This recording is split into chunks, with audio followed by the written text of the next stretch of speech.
इतिहासाची साक्ष देणारा जुन्नर विधानसभा मतदारसंघ अनेक गळकोट या मतदारसंघात आहे। पर्यटन तालुका म्हणून जुन्नरची एक ओळख आहे। संपूर्ण महाराष्ट्रात ही ओळख असून यंदाच्या विधानसभा निवडणुकीमध्ये अपक्ष शरद सोनवणे यांना जुन्नरकरांनी आमदार केलेले आहे।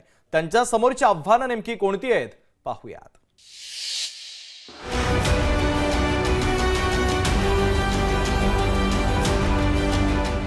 शिरूर लोकसभा मतदारसंघातील जुन्नर विधानसभा मतदारसंघ हा ग्रामीण आणि आदिवासी मतदारसंघ म्हणून ओळखला जातो। महायुती तसंच महाविकास आघाडीला डावलून अपक्ष शरद सोनवणे यांना जुन्नरकरांनी दुसऱ्यांदा मोठ्या अपेक्षा ठेवून संधी दिली आहे। त्यामुळे साहजिकच सोनवणे यांच्या समोर विकास कामांचं मोठं आव्हान आहे। राज्यातील पहिला पर्यटन तालुका म्हणून जुन्नरला मान्यता मिळाली आहे। या ठिकाणी मोठ्या प्रमाणावर नागरिकांच्या समस्या आहेत।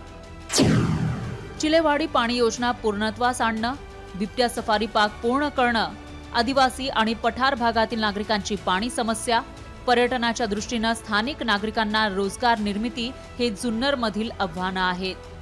ही विकास कामे सोडवण्यासाठी जुन्नरकरांनी सोनवणे यांना संधी दिली असून सोनवणे ही विकास कामे सोडण्यामध्ये कशा पद्धतीने आग्रही राहतात हे पाहावे लागणार आहे। सादीप ढोबे, लोकशाही न्यूज, जुन्नर, पुणे।